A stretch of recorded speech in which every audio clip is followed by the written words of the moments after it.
Welcome to the Big Four Accounting Firms podcast, brought to you by big4accountingfirms.com. We have a great show today, but before we get to that, I wanted to remind you of a few things. We have 2 great books on Amazon that will help you get the Big Four job that you deserve, and I've included links to those books in the show notes. Additionally, I wanted to remind everyone to make sure that they subscribe to this podcast to stay up to date on the latest Big Four news and career tips. Also, make sure to share the show with a friend if you get a chance. Lastly, follow us on Twitter, Facebook, Instagram, and LinkedIn. I'll include links to all our social media in the show notes. Thanks and enjoy the show. Today, we are going to discuss the huge news about Deloitte. News came out today, September 25th, 2017, that Deloitte was hacked and was a victim of a cyber attack. Now, the news was released by The Guardian. And it seems that The Guardian had a few inside sources that provided them with this information.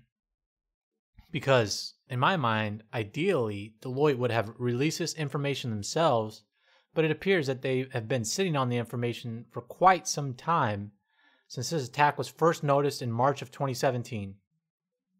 Now let's get down to the details of the hack.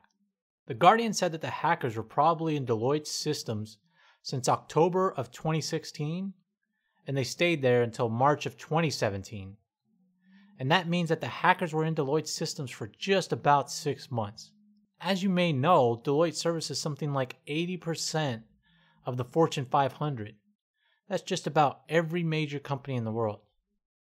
At this time, Deloitte is saying that very few clients were impacted by this breach, but The Guardian says otherwise. The Guardian says that their sources say there have been about 6 clients that have been impacted and notified to date, but there could potentially be more, as the investigation is still ongoing. So how did the hackers get in and what did they do? Well, the hackers got in through Deloitte's email server through an administrator account. Having access to this administrator account gave these hackers unrestricted access to Deloitte's systems, which is completely insane to me. And it is believed they gained easy access to the email server because of a lack of security. The server only required a 1-step password to gain administrator access. There should have been at least a 2-step verification process to gain administrator access and prevent this kind of breach. Another thing that makes this worse is that Deloitte's systems were in the cloud. More specifically, they were on the Microsoft Azure platform. And I think this is bad for Deloitte and Microsoft both. Deloitte is one of the first Big Four to go to the cloud. And the other Big Four, I don't believe, are in the cloud with their email at this point. Additionally, it is believed that the hackers gained access to other valuable information, such as usernames, passwords, IP addresses, and health information.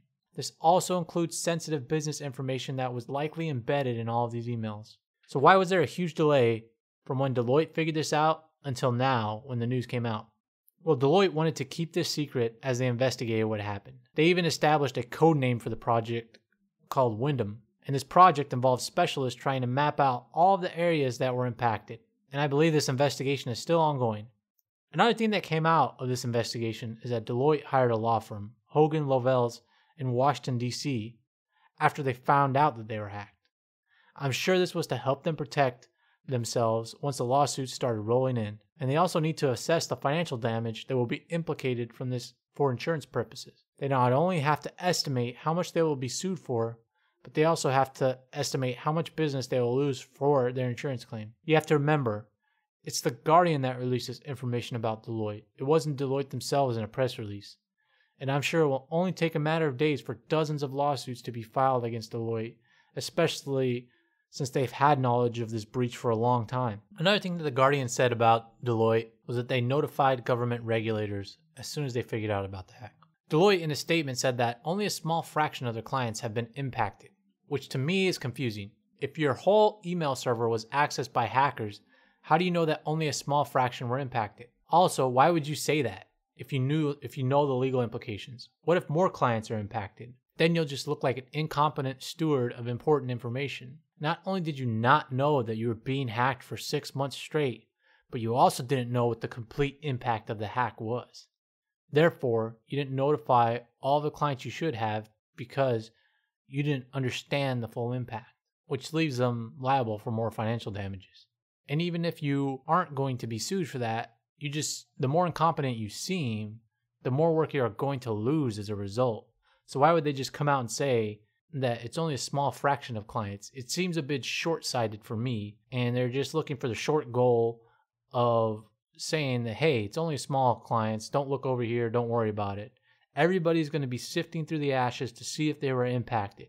And if clients get ransom notes for protected information, this is going to make Deloitte look so bad. Another funny thing that the Guardian points out is that Deloitte is a huge cybersecurity consultant. And the Guardian had some good quotes from Deloitte's website, such as, "Cyber risk is more than a technology or security issue. It is a business risk."